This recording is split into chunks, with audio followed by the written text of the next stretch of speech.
किसान मजदूर जवान ये भारत की मातृभूमि के वो अद्भुत पुत्र हैं जिनके चलते भारत माता ने अंतर्राष्ट्रीय मंच पर अपनी एक अलग पहचान बनाई है। अभी आप देख रहे हो किसानों और जवानों में एक बड़ा टकराव देखने को मिला है। ये कोई पहली बार नहीं है जो घटना भारत में घट रही हो। आखिर किसानों की ऐसी क्या मांगे हैं जिनको लेकर के वो मरने मारने में उतारू हैं और जवान हमारे या सरकार हमारी क्यों उनके साथ समझौता नहीं करना चाह रही है। ऐसे कौन सी बातें हैं, ऐसे विभिन्न पहलुओं पर चर्चा करूंगा आपसे। इस वीडियो को अभी तक आपने सब्सक्राइब नहीं किया है, जल्दी सब्सक्राइब कर लेंगे क्योंकि मैं आज के इस वीडियो में बहुत सारे पहलुओं पर चर्चा करूंगा। आपका बहुत बहुत स्वागत, अभिनंदन आपके चहेते यूट्यूब चैनल करियर प्लस पर बिहार सर के साथ। आप सबको प्रणाम, नमस्कार, जय हिंद। आप सभी लोग दोनों हाथ जोड़कर अपनी मां के चरणों में प्रणाम करेंगे। आज मैं बताऊंगा आपको कि भारत में जवानों किसानों का एक टकराव दिखाई दे रहा है। ये कोई टकराव नया नहीं है। जैसा कि आप जानते हो 1970-80 के दशक में भी ऐसा कई बार देखने को मिला और क्रम से भारत के कई राज्यों में ऐसे टकराव हमें आए दिन देखने को मिलते हैं। ये किसी से छिपा हुआ नहीं है कि भारत किसान जवान और मजदूरों के बल पर कहीं ना कहीं अंतरराष्ट्रीय मंच पर अपनी अलग भूमिका निभाता है, एक अलग पहचान बनाता है। भारत के प्रधानमंत्री श्री लाल बहादुर शास्त्री जी ने भारत में जय जवान जय किसान का नारा दिया। उनका यह मानना था कि कोई राष्ट्र तभी तरक्की कर सकता है जहां जवान और किसान दोनों खुशहाल हो। जवान हमारे देश की सीमाओं के प्रहरी हैं तो किसान हमारे लिए वो अन्न उपजाते हैं कि जिसके बल पर हम लोग अपना पेट पालन करते हैं, हमें पोषण प्राप्त होता है, उसके बल पर हम सारे कामों को अंतिम रूप दे पाते हैं। तो हमारे जवान और किसान दोनों ही महत्वपूर्ण हैं। जैसा कि आप जानते हैं 1970 के दशक में महाराष्ट्र में शेतकारी संगठन शरद जोशी के नेतृत्व में, मैं पुनः बोल रहा हूं, महाराष्ट्र में शेतकारी संगठन जो किसान संगठन है वो शरद जोशी के नेतृत्व में, यूपी में कुछ एक प्रारंभ में महेंद्र सिंह टिकैत के नेतृत्व में भारतीय किसान यूनियन, पंजाब में अद्वैत सिंह लाखोवाल के नेतृत्व में, गुजरात में भारतीय किसान यूनियन, तमिलनाडु में किसान यूनियन, कर्नाटक में किसान यूनियन, ऐसे आंध्र प्रदेश में किसान यूनियन, ऐसे आए दिन बहुत सारे किसान यूनियन के माध्यम से ऐसे बहुत सारे टकराव देखने को मिले हैं। लेकिन पहलू उनके अलग अलग रहे। जैसे हमारे यहाँ पर एक जमींदार वर्ग हुआ करता था, एक हमारे यहाँ किसान छोटे छोटे सीमांत खेती लेकर के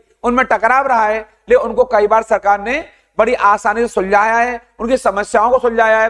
किसान की बेसिक समस्या रही है खाद बीज को लेकर के, सिंचाई के साधनों को लेकर के, और किसान की समस्या रही है उनकी उचित मूल्य को लेकर के। अभी हाल ही में जो टकराव है, आपको लग रहा होगा ये टकराव इतना बड़ा क्यों चला है, क्योंकि इससे कुछ दिन पूर्व भी अभी किसानों का पहला आंदोलन हुआ था। वो आंदोलन अभी शांति होने जा रहा था जब उस समय 3 कृषि कानूनों को भारत सरकार ने वापस किया, रिपील किया। इसे किसान आंदोलन 2.0 नाम दिया गया है। ये आंदोलन कहीं ना कहीं भारत की अर्थव्यवस्था के लिहाज से बिल्कुल उचित नहीं है। पहले मैं बता देना चाहता हूं आपको कि इस आंदोलन में किसानों की बड़ी मांगे क्या हैं। जैसा कि आप जानते हो इस आंदोलन में किसानों ने जो बड़ी मांग रखी है वो एमएसपी है। और मैं एमएसपी का मतलब बहुत सरल वर्डों में, साधारण वर्डों में बताऊंगा आपको। एमएसपी मान होता है मिनिमम सपोर्ट प्राइस, यानी न्यूनतम समर्थन मूल्य। आप जानते हैं भारत में किसान आयोग के अध्यक्ष जो स्वर्गीय एमएस स्वामीनाथन, जिन्हें अभी हाल ही में भारत सरकार ने भारत रत्न से सम्मानित किया है, जो देश का सर्वोच्च नागरिक सम्मान है, उन्होंने भी किसानों के लिए एमएसपी की सिफारिश की थी कि किसानों को उनके मूल्य का, लागत मूल्य का एक निश्चित एमएसपी मिलना ही चाहिए, दोगुना लाभ उनको मिलना ही चाहिए। उतना लाभ तो उनको मिले जिससे किसान अपनी जरूरतों को पूरा कर सकें, बेहतर समस्याओं से जो समस्याएं जीवन में आती हैं उनसे निपट सकें। उन्होंने कहा एमएसपी के अंतर्गत किसानों को उनकी फसलों का एक निश्चित मूल्य दिया जाएगा। मैं पुनः बताऊंगा, एमएसपी का मतलब ही होता है किसानों को न्यूनतम समर्थन मूल्य, अर्थात वो जितना उपजाते हैं, जितना वो पैदावार करते हैं उनकी फसलों पर उन्हें एक निश्चित दर पर उनकी सारी फसल को सरकार द्वारा खरीद लिया जाएगा। या तो वो अपनी फसल को बाजार में बेचें, अगर बाजार में नहीं खरीदार मिलते हैं तो सरकार द्वारा निर्धारित मूल्य पर उनकी सारी फसल को सरकार खरीदेगी, अपने यहां रखेगी और उन किसानों को उनका मेहनत का मूल्य मुहैया कराया जाएगा।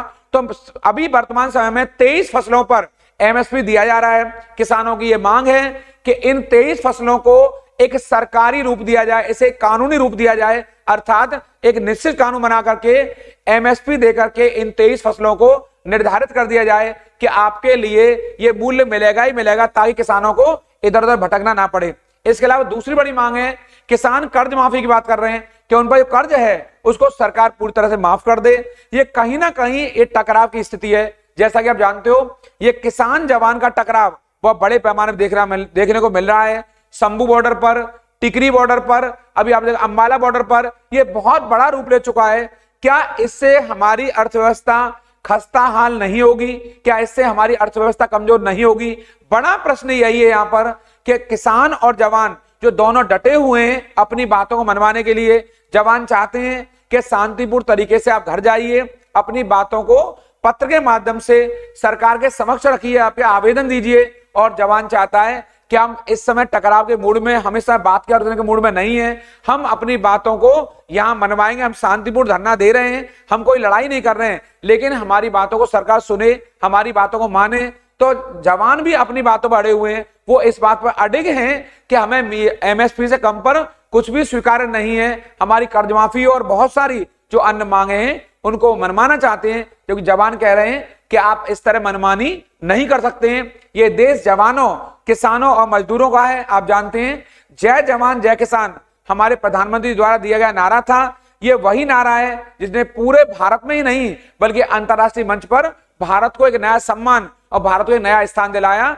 मैं यही बताना चाहता हूं, अगर ये टकराव लंबे समय तक खिंचा, जैसे आप आंदोलन, किसी आंदोलन 2.0 कहा जा रहा है, अगर ये लंबा जाएगा तो इससे कहीं ना कहीं भारतीय अर्थव्यवस्था को बड़ा नुकसान होगा।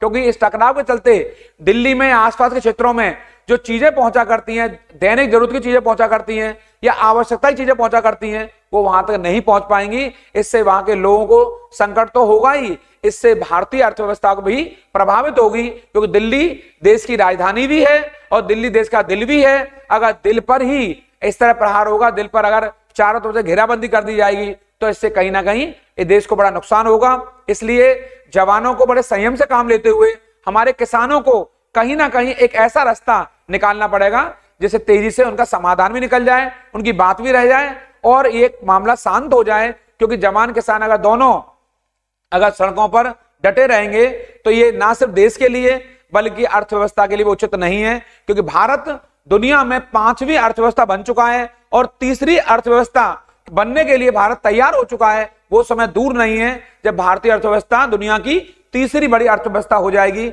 इसलिए यहां जवानों किसानों को संयम बरतते हुए दोनों को ही ऐसा कोई तीसरा रास्ता निकालना चाहिए, सरकार को या कोई तीसरा रास्ता निकालना चाहिए जिससे हमारे जवान हमारे घरों पे लौटें और किसान अपने खेतों और खलिहानों में लौटें, ताकि उनकी बातें पूरी हो सकें। इसके लिए सरकार को तीसरा रास्ता अपनाना चाहिए, कोई ऐसा मध्यम मार्ग अपनाएं जिससे दोनों की बात रह जाए। ये बहुत लेटेस्ट अपडेट है आपके लिए, बड़ा महत्वपूर्ण है। ऐसे बहुत सारी नई नई खबरें मैं आपको इस चैनल पर देता रहूंगा। आपने अगर चैनल को सब्सक्राइब नहीं किया अभी तक तो तेजी सब्सक्राइब कर लीजिए, लाइक शेयर कमेंट करना बिल्कुल नहीं भूलेंगे और कहीं ना कहीं इस बात को और लोगों तक पहुंचाएंगे, क्योंकि ये बहुत जरूरी इंफॉर्मेशन है। बच्चों को इस बारे में मालूम होना ही चाहिए। उन लोगों का जरूर ख्याल रखेंगे जो आपका ख्याल रखते हैं। प्रणाम, नमस्कार।